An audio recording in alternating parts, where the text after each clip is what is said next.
یہ امریکہ میں ہم رہتے ہیں، ہر بندے کے پاس پیسے نہیں ہیں گھر خریدنے کے لیے، یا تو ساری زندگی آپ کرائے کے گھر میں رہیں یا آپ مورگیج لیں انٹرسٹ پہ. تو یہ سود پہ گھر خریدنا یہ جائز ہے یا ناجائز ہے؟ بہت اچھا سوال کیا. اگر آپ کے پاس اپنی ضرورت کا، کیونکہ گھر کو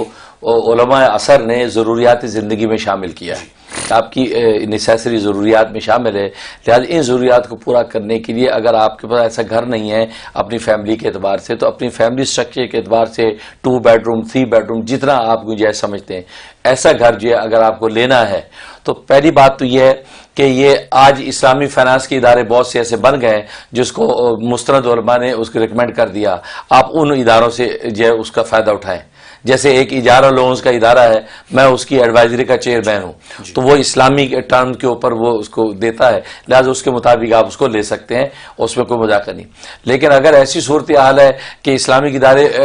فائنانس کے وہ مہیا نہیں ہیں اور آپ کی ضرورت کے لیے ایک ایسا آپ کو گھر چاہیے، تو جسٹس تقی عثمانی صاحب نے پاکستان کے اندر جو ہے وہ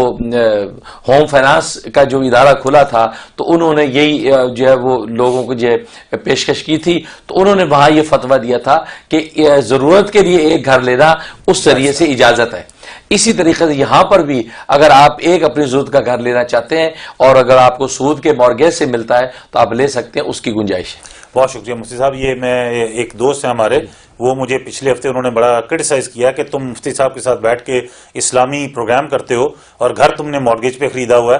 تو بھائی اگر آپ دیکھ رہے ہیں پروگرام تو دیکھ لیجئے، آپ نے بات سن لی مفتی صاحب کی، کتنی ریلیجس پوائنٹ آف ویو سے لاجیکل بات کی. ہم نے اپنا گھر اپنی مجبوری اور اپنی ضرورت کے لیے لیا ہوا ہے، ہم نے انویسٹمنٹ کے لیے نہیں لیا ہوا. تو اس کے لیے اللہ تعالیٰ ہماری